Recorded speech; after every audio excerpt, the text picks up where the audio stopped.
नमस्कार, आपके साथ मैं हूं सपना मदेश और आप देख रहे हैं जगत न्यूज 24। तो आइए शुरुआत करते हैं कुछ खास खबरों से। गुजरात संस्कृति आर्य गुरुकुल राजकोट द्वारा राजकोट जिले के उपलेटा स्थित लेवा पटेल समाज में एक वैदिक पालन पोषण एवं बाल स्वास्थ्य संगोष्ठी का आयोजन किया गया, जिसमें देश के विभिन्न राज्यों में बच्चों के अभिभावकों को स्वास्थ्य संबंधी सलाह देने हेतु गर्भ से गीता तक की एक प्रेरक यात्रा का आयोजन किया जा रहा है।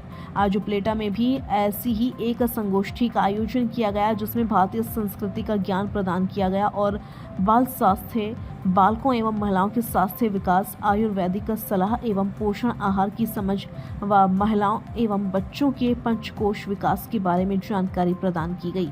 यह संस्था भारतीय संस्कृति के संरक्षण, आयुर्वेद से संबंधित सलाह प्रदान करने और लोगों के स्वास्थ्य को बिना किसी शुल्क के बनाए रखने के लिए देश के 17 से अधिक राज्यों में ऐसे कई कार्यक्रम आयोजित करती है। जगत न्यूज 24 गुजरात राजकोट उपलेटा से सरफराज कोड़ी की रिपोर्ट।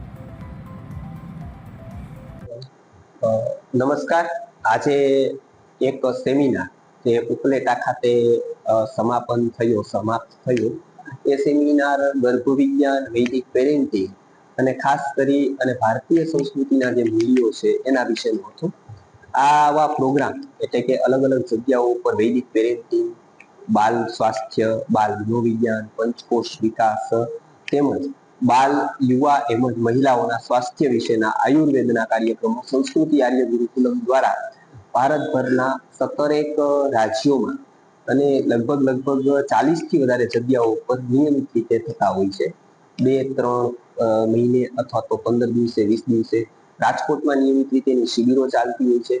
આજે ઉપલેટામાં આવો જ એક સેમિનાર થયો કે જેમાં બાળ મનોવિજ્ઞાન, બાલ સ્વાસ્થ્ય, પંચકોશ વિકાસ તેમજ મહિલાઓના સ્વાસ્થ્ય વિશેની વાતો થઈ। સાથે સાથે પ્રશ્નોત્તરીમાં પણ અમે લોકો આયુર્વેદના સિદ્ધાંતો તેમજ આયુર્વેદના અનુભૂત ઉપાયો કહેતા હોઈએ છીએ, એટલે એનાથી લોકોને ખૂબ આરોગ્યનું જ્ઞાન મળે છે।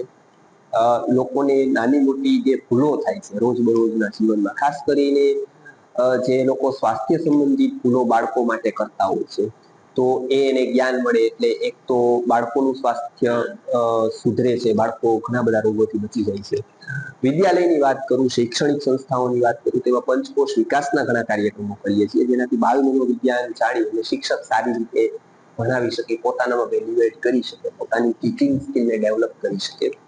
અને ખાસ કરીને સ્વાસ્થ્યના કેટલાક નિયમો જે આયુર્વેદના છે, બાળ સ્વાસ્થ્યના છે એ જાણી હોય તો નાની નાની ટેવો, જે પાણી પીવાની ટેવ છે અથવા શારીરિક બીજી ટેવો છે, આહાર, ફૂડ હેબિટ છે આપણી, તો એના ઉપર ધ્યાન આપી અને સિન્થેટિક ફૂડ છે કે અત્યારે જે જંક ફૂડ છે, ફાસ્ટ ફૂડ છે એ બાળકોને ઓછામાં ઓછું આપી અથવા તો બંધ કરી અને હેલ્ધી, પૌષ્ટિક, પોષણક્ષમ આહાર એને આપી તો બાળકો ઘણી બધી બીમારીઓથી આપણે બાળકોને બચાવી શકીએ, ભારતને એક સારું સ્વસ્થ ભવિષ્ય આપી શકીએ।